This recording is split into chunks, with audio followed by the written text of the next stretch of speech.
What's up, Tailgaters? You're in the booth with Tailgate Nate today. Welcome to my channel and welcome to my first Week 12 preview and prediction video. Just one out for all you fine people today, but it is the biggest matchup of the week. It's where college game day is going to be, and it is the prime time under the lights matchup on ABC. From Athens, Georgia, I give you the Tennessee Volunteers and the Georgia Bulldogs. This one is absolutely massive in terms of the race in the SEC, the college football playoff, and how the rest of the nation shakes out. Everyone is going to be paying attention to this game, and we'll tell you everything you need to know about the Volunteers and about the Dogs here in just a little bit. But before we do that, you guys know I got to say thank you for all the love and support the channel has received, and I assume will continue to receive as well, but especially for all of the support that it has received and continues to receive. Thank you all so much, and I apologize this video didn't get out yesterday. I had to remake all of my graphic templates and everything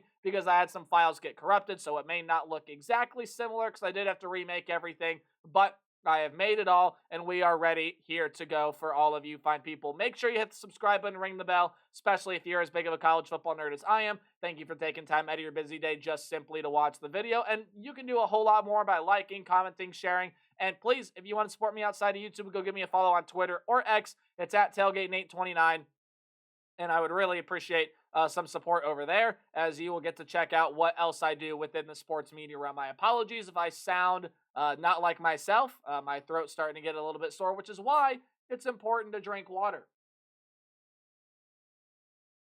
especially if you are in colder climates and temperatures are starting to drop.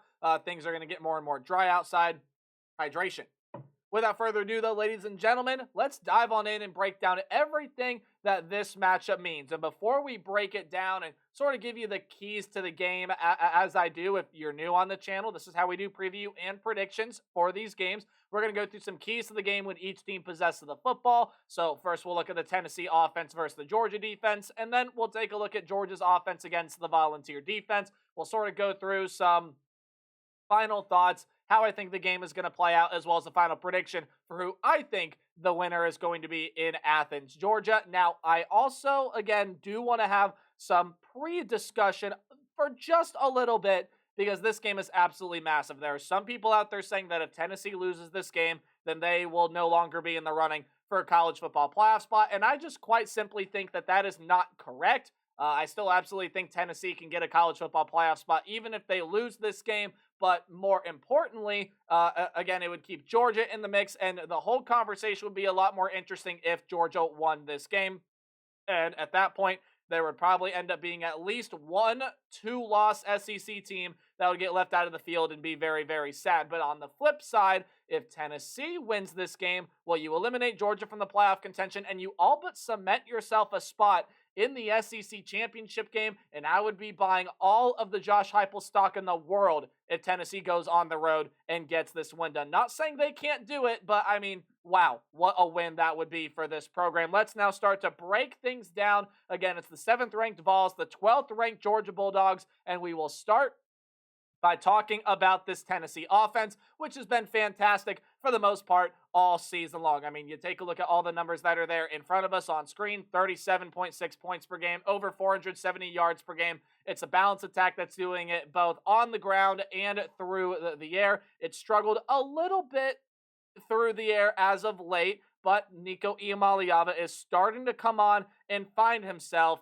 and really be one of the better quarterbacks within the SEC. But for that game against Kentucky, I do want to say, before that game against Kentucky, Nico Iamaleava still had not thrown for over 200 yards in SEC play, and he got darn near 300 in that game against Kentucky. But he did go down with an injury and did get hurt against Mississippi State. He was 8 of 13 for 174 yards and 2 touchdowns before he got hurt. So you saw Dylan Sampson take over, and he has been a mastermind in the running back room. And Tennessee's got a lot of dynamic weapons. Deontay Thornton, probably most notably Squirrel White, Brew McCoy. Dylan Sampson can catch passes out of the backfield as well. It really is a Tennessee offense that has been dynamite this year. Now, if you want to look at one area of concern, maybe they turn the football over a little bit too much, but that's not even the biggest concern to me. And in fact, that's not a concern with me at all. The concern with me is this offensive line against this Georgia defensive line. And we'll talk more about that in a minute, but I want to start with Tennessee's offense because health is the biggest question mark for the Volunteer offense here in this game, because I believe if they are healthy, that they are going to be able to give this Georgia defense fits. Now, Nate, what do you mean? They're not healthy right now? Well, you just heard me say Nico went down with an injury in the game against Mississippi State. I'm not sure when he went down with the injury, but all I do know is from the moment he went out with the injury until the end of the game, he did not return. So as soon as the injury happened, he did not come back to play another snap in that football game against Mississippi State. Dylan Sampson also left that Mississippi State game with injury, but he did later return to finish out the game and sort of help the Volunteer offense move along by getting 30 carries in that one. So I'm not necessarily worried about Dylan Sampson. I mean, maybe he can re-aggravate something in practice, but that's obviously never something you either expect or predict. So from what I can tell, Dylan Sampson's going to be healthy, but it's Nico Iamaleava, because in order to win this game for Tennessee, he's going to have to make some plays through the air, because these defensive backs for Georgia, while they're stout, while they allow under 200 passing yards per game, and while you take a look at the way that Georgia has been forcing turnovers this season, again, only 12 turnovers forced for the Dogs on the year. 6 of those have been picks. 6 of those have been fumbles. They got 23 passes defended. And just from a raw talent standpoint, some of the best defensive backs across the entire country. But these defensive backs are vulnerable. We have seen them get beat.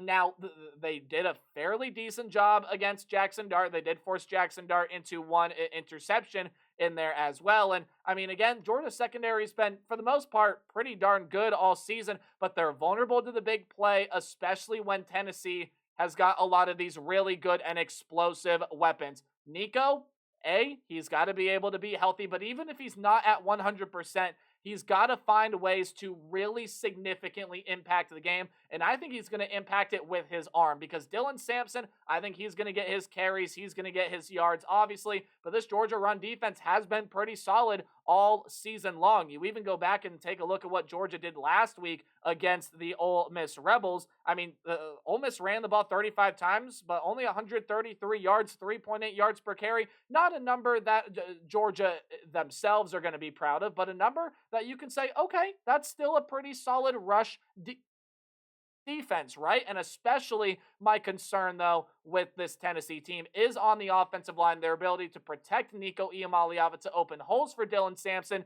because Georgia, well, I mean, again, this has not been the same Georgia defensive front we're used to seeing. It's not the same Georgia pass rush we're used to seeing, but there are moments where it has come to life. It came to life throughout parts of the game against Ole Miss and was able to provide pressure on Jackson Dart. Part of the reason why he did throw that one pick in that game where Georgia got beat. But you especially go back and look at that game against Texas. That was a defensive front that had takeover game ability. You need to see that from Georgia here. You need to limit Nico Iamaleava's impact. I think this Georgia defense has got to reinvigorate the pass rush, control the line of scrimmage, and live in the Tennessee backfield. And especially, don't let them do anything on those money third downs, because if Tennessee can stay on the field, wear this Georgia defense out, this offense is good enough to get points on every single drive if Georgia's defense is not up to, well, its standard and is not playing as well as it possibly can.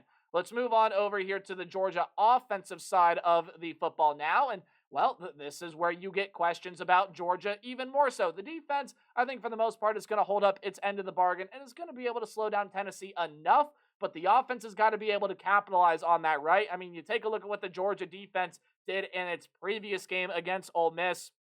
64 tackles, 1 sack, 6 tackles for loss. They did force a turnover in there as well, and really just did not get penalized a whole lot at all. In fact, there were no pass interference penalties. I don't think there was a defensive holding penalty in there, and they held Ole Miss to 4 of 13 on third down. They were able to get pressure to Jackson Dart. Things were going pretty well. I know they gave up 28 points. That's too many. But this offense did not hold up its end of the bargain, and especially, this is the second straight week I'll talk about it now, and probably the nth time I've talked about it on the channel this year. Quick water break.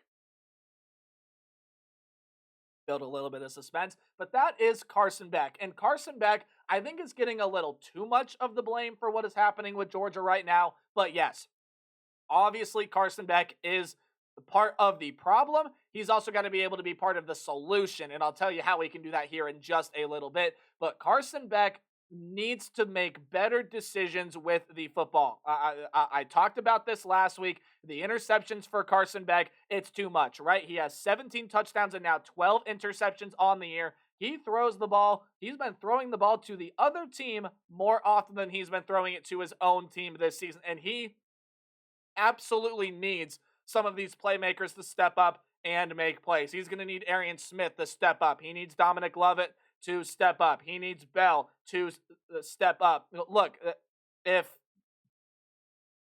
quite frankly, if Cash Jones is going to be their leading receiver in this game like he was in that game against Ole Miss, Georgia is not going to win this football game. Carson Beck, has got to improve on his decision-making, but needs a couple of his outside playmakers to step up and make plays as well. But this offensive line, this has also got to step up. It's going to be going up against one of the best edge rushers in the country in James Pierce. It's allowed 15 sacks this year.